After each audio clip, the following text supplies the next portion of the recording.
സംസ്ഥാനത്തെ CPM-ന്റെ പോക്ക് എങ്ങോട്ടാണ്? ഇപ്പോൾ തന്നെ CPM-ന്റെ അടിയുറച്ച നേതാക്കന്മാരും അണികൾ പോലും പലതും പറയാതെ പറഞ്ഞു തുടങ്ങിയിരിക്കുന്നു. ഇടതുമുന്നണിയിൽ കൂടെ ഭരണത്തിലുള്ള CPI ആണെങ്കിൽ നിരന്തരമായി CPM-നിട്ട് കൊട്ടുന്നുമുണ്ട്. മുഖ്യമന്ത്രി പിണറായി വിജയനും കുടുംബത്തിനും നേരെ ഉയർന്നു വന്നിരിക്കുന്ന ആരോപണങ്ങളും പലപ്പോഴും CPM-ന് തലവേദനയായി മാറിയിട്ടുണ്ട്. ഇതിനിടയിൽ കടം കയറി മുടിഞ്ഞ കേരളം എങ്ങനെ CPM മുന്നോട്ട് കൊണ്ടുപോകുമെന്ന ചോദ്യം, കരുവന്നൂരടക്കമുള്ള വലിയ ചോദ്യങ്ങൾ വേറെ. കേന്ദ്ര അന്വേഷണ സംഘങ്ങൾ കേരളത്തിൽ പിടിമുറുക്കുമ്പോൾ അതെന്തായി മാറുമെന്നുള്ള ചോദ്യങ്ങളുമുണ്ട്. ഇതിനിടയിലാണ് CPM-ന്റെ നേതാക്കന്മാരും അണികളും പലയിടത്തും ഉണ്ടാക്കുന്ന പ്രശ്നങ്ങൾ.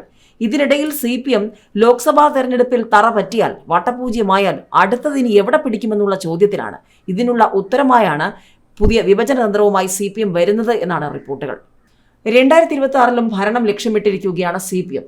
2025-ന് മുൻപ് പ്രയോഗിക്കും ചില തന്ത്രങ്ങൾ. ആ വിഭജന തന്ത്രം ലോക്സഭയിൽ തോറ്റാൽ പഞ്ചായത്തിൽ കാണാമെന്ന് പറഞ്ഞ് ഇപ്പോൾ ഇറങ്ങിയിരിക്കുന്ന CPM-ന് അനുകൂലമായൊരു കാറ്റ് ഗവർണറുടെ ഭാഗത്തു നിന്നും വീശിയിട്ടില്ല.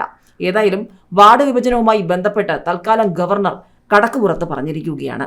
ഇതിനിടയിലാണ് ലോക്സഭാ തെരഞ്ഞെടുപ്പിൽ കനത്ത തോൽവി ഏറ്റുവാങ്ങേണ്ടി വന്നാൽ ഭരണവിരുദ്ധ തരംഗം എന്ന വിമർശനം ഏറ്റുവാങ്ങേണ്ടി വരുമെന്ന ആശങ്കയിൽ CPM-ഉം ഇടതുമുന്നണിയും മുന്നോട്ട് പോകുന്നത്. 2026-ൽ വീണ്ടും അധികാരത്തിലെത്തുക എന്ന ലക്ഷ്യത്തോടെ ഒരു കൗശല പ്രയോഗത്തിന് പാർട്ടി മുന്നണിയും ഒരുങ്ങിയെന്നാണ് റിപ്പോർട്ട്. പ്രതിപക്ഷത്തെ പോലും അറിയിക്കാതെ CPM നടത്തുന്നുവെന്ന് പറയുന്ന ആ നീക്കം വലിയ ചർച്ചയായി മാറിയിരിക്കുകയാണ് രാഷ്ട്രീയ കേരളത്തിൽ. ഇന്തോനേഷ്യ, സിംഗപ്പൂർ, ദുബായ് എന്നീ രാജ്യങ്ങളിലെ സന്ദർശനം നേരത്തെ മതിയാക്കി മുഖ്യമന്ത്രി പിണറായി വിജയൻ തലസ്ഥാനത്തെത്തിയപ്പോൾ തന്നെ ആ ചോദ്യം ഉയർന്നിരുന്നു: എന്തിനാണ് തിരക്കിട്ട് മുഖ്യമന്ത്രി മടങ്ങിയെത്തിയതെന്ന്.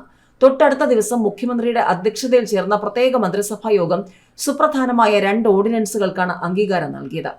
94-ലെ കേരള പഞ്ചായത്ത് രാജ്, കേരള മുനിസിപ്പാലിറ്റി നിയമങ്ങളിൽ ഭേദഗതി വരുത്തുന്നതിനാണ് ഈ 2 ഓർഡിനൻസുകൾ. ഇതോടെ കേരളത്തിലെ തദ്ദേശ സ്ഥാപനങ്ങളിലെ വാർഡുകൾ 2011-ലെ ജനസംഖ്യയ്ക്കനുസരിച്ച് പുനർനിർണ്ണയിക്കാനാകും. 1 വർഷത്തിനകം ഈ നടപടികൾ പൂർത്തിയാകും. അതായത് ലോക്സഭാ തെരഞ്ഞെടുപ്പിന് പിന്നാലെ അടുത്ത വർഷം 2025 ഡിസംബറിൽ പഞ്ചായത്ത് തെരഞ്ഞെടുപ്പ് നടക്കുമ്പോൾ കൂടുതൽ വാർഡുകൾ, അതിലൂടെ കൂടുതൽ വാർഡുകളിലെ ഭരണം പിടിച്ചെടുക്കാമെന്നുള്ള CPM-ന്റെ വ്യാമോഹമാണ് ഇപ്പോൾ ചർച്ചയായിരിക്കുന്നത്. അവിടെ കൊണ്ടും തീർന്നില്ല CPM-നുള്ള ചോദ്യങ്ങൾ. ഓരോ ദിവസവും CPM-ന്റെ അണികൾ നേതാക്കന്മാർക്ക് തലവേദനയായി മാറിയിരിക്കുകയാണ്. ഇപ്പോൾ ഇതാ ചോദിച്ചത്ര സ്ഥലം നൽകിയില്ല, CPM-കാർ മതിലും ഗേറ്റും തകർത്തുവെന്ന വാർത്തകളും സോഷ്യൽ മീഡിയ ചർച്ചയാക്കിയിട്ടുണ്ട്. കൂത്തുപറമ്പിൽ റോഡിന് ഉദ്ദേശിച്ചത്ര സ്ഥലം കൊടുത്തില്ലെന്നാരോപിച്ച് അർദ്ധരാത്രി മണ്ണുമാന്തി യന്ത്രവുമായി എത്തി വീട്ടുമതിലും ഗേറ്റും CPM-കാർ തകർത്തതായാണ് പരാതി. കഴിഞ്ഞ ദിവസം അർദ്ധരാത്രിയോടെ വീട്ടുമതിലും ഗേറ്റും തകർത്തതായി കാണിച്ച് കൂളിക്കടവിന് സമീപം തഫ്സീല മൻസിലിൽ PK ഹാജറ കൂത്തുപറമ്പ് പോലീസിൽ പരാതി നൽകി. ഇങ്ങനെയാണോ CPM-ന്റെ നേതാക്കന്മാർ അണികളെന്ന ചോദ്യവുമായി പൊതുജനം കൂത്തുപറമ്പിലും ഇറങ്ങിയതോടെ അവിടെയും CPM-ന് ചോദ്യങ്ങൾ. മതിൽ പൊളിക്കുമ്പോൾ വീട്ടിലുള്ളവർ പുറത്തിറങ്ങാതിരിക്കാൻ ഗ്രിൽ കമ്പിക്കഷ്ണം കൊണ്ട് പൂട്ടിയിട്ടു എന്നോ ആക്ഷേപമുണ്ട്. ഏതായാലും ലക്ഷങ്ങളുടെ നഷ്ടമുണ്ടായെന്നും പരാതിയിൽ പറയുന്നു. കൂത്തുപറമ്പ് പോലീസ് കേസെടുത്ത് അന്വേഷണം തുടങ്ങി.